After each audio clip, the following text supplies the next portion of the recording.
movies aren't what they used to be. Corporate fucks are, and have always been, ruining everything. Thankfully, we have decades of good movies and series to entertain us. Here's some of them.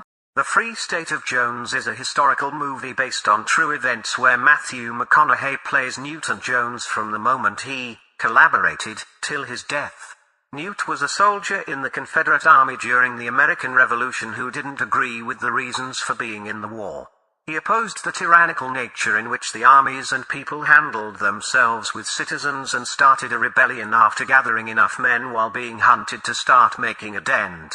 What follows is an interesting story about a man who raised his own army and put his foot down for what he believed, only to realize that what he was fighting against was more than just some armies on the battlefield. McConaughey's okay in his role, though his McConaughey-ness comes out a little bit too much. You can't resist throwing a couple of all rights in there. The only weird part in the movie is the sudden inclusion of events that occurs long after the events of the movie, mainly in the 60s. I understand why they choose to include them in the movie, but the switch is very jarring and would have been better to just put them at the end of the movie right after or before the footnotes on this historical character. Check that. Simon Phoenix, a violent criminal played by Wesley Snipes with a very dashing blonde haircut, gets cryogenically frozen together with the cop, played by Sylvester Stallone, that caught him. In the far-flung future, Phoenix gets defrosted and wreaks havoc on the unprepared world he finds himself in. The San Angelo's police department quickly decides to get help from the only person still capable of kicking some ass, John Spartan. What follows is a great action flick from an era where people still kicked ass and took names, offering some social critique on an overly politically correct era where swearing, intercourse, vices and many other things are forbidden. Foreboding the times we live in now, where everyone has to walk on eggshells, and comparing it with a darker, grittier and violent era is an enjoyable contrast. Snipes squaring off with Stallone is great, and having Sandra Bullock as a sidekick was a great choice. And she kicks ass without losing her femininity and sex appeal. Demolition Man is a great action flick from the time where the genre was slowly dying out and changing into something corporate. Go check it out. Smash that. In these days of pandemics, new world orders and end times, it's strange to realize that a date that was prophesied for thousands of years had little to no fanfare. 2012, according to the Mayan calendar, was supposed to be the end of the world, and this movie decides to show you what that might look like. We follow John Cusack as he slowly discovers that the world is doomed. Solar flares screw up the Earth with science stuff I won't bother to repeat, and wreaks havoc. The San Andreas Vault, Yellowstone. It all gets featured. The scenes in which the world is exploding are fairly exciting, though a little bit unbelievable, although that's partially due to the outdated special effects. The point where the movie loses a lot of momentum is when the world actually isn't exploding. Well, it is, of course. You just don't see the images of millions of people running, drowning, burning and, well, dying, where we are thrown into a fight for survival to get on, spoiler alert, a couple of arcs that will save humanity. Or not. Who knows? 2012 offers a dire end to the fate of humanity, but tends to offer up a glorious image of how we would react at the end, and this little robot, over the course of the last year and a half, has lost faith that this proposed happy ending is actually possible. But hey, you'll get at least 1.5 hours of fun with this movie. Check that. Pig is the latest Nicolas Cage vehicle about a reclusive man living in the woods with his truffle-hunting pig. Everything is okay until one fateful night his cute pig gets pignapped. By now, we know what happens when you mess with a man's dog or pig. What ensues is not another John Wick ripoff, but an introspective movie about a man who gave up everything and attempts to get back what is taken from him. It is hard to explain this movie without spoiling the unique plot and the events that take place in them, nor will I be able to speak of the deeper meaning of this movie. Do not expect an action flick, though there is some action in it. Expect Nicolas Cage being great. An emotional and unexpected story that will keep you clinging for what will happen next. There's a special vibe hanging around this movie, and it's quite special. do yourself a favor and watch this. It's extremely recommended if you enjoy watching non-summer blockbuster and rare gems. Smash that.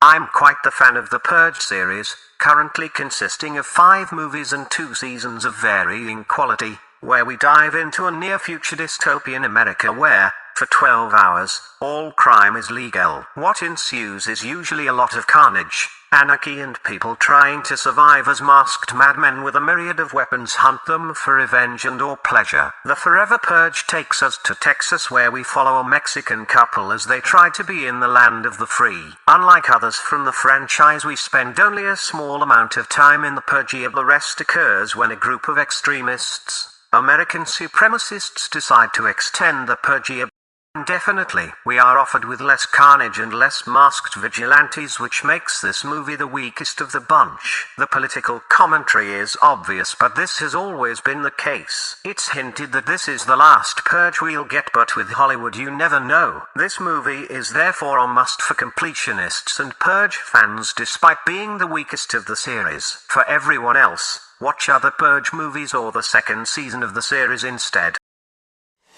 Check that.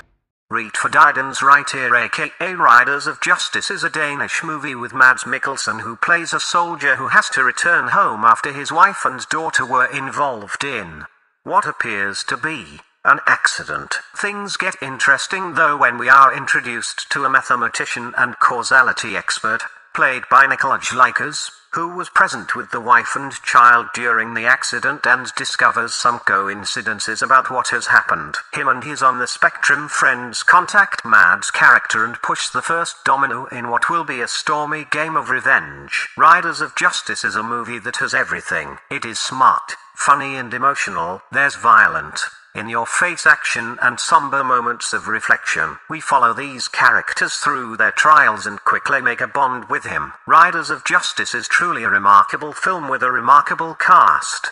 It mixes comedy, drama and action so delicately that it's hard to put this one in a specific category. Henceforth the only category I will place this in is must watch. Smash that.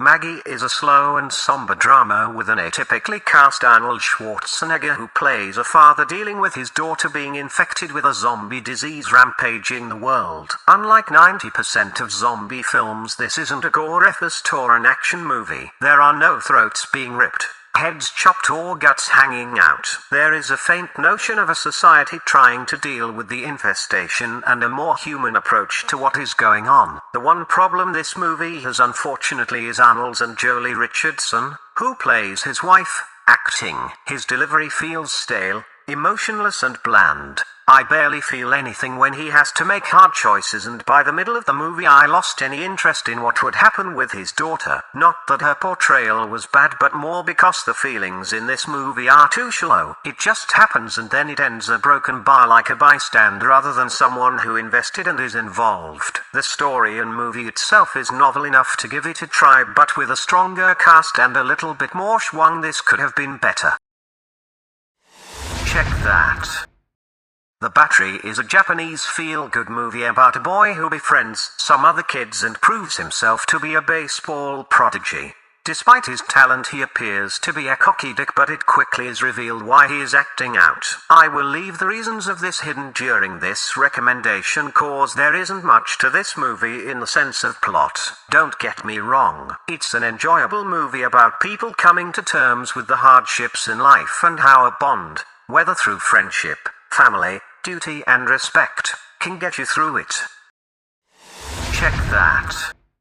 New Order is a Mexican movie that hits close to home as we, as a society, slowly march towards totalitarianism and revolution. We are trusting forward to the near future where we witness the violent uprising of the poor and disenfranchised Mexican population against the rich. Through some slightly confusing skips in time, things get worse when the army gets involved and instigates not only martial law but uses the violence and revolt to further their own agenda. How, you may ask? By kidnapping and torturing the rich, requesting ransom and much more. What follows is a very bleak look into the darker nature of mankind and the abuse of power. By the end of the movie you will have a lot to think about, and none of it is, quite frankly, very uplifting. This movie was severely criticized due to the way the 99% are portrayed and how the rich are the supposed heroes of this movie. Personally, I think this is a very short-sighted look at what happens in the movie. The message,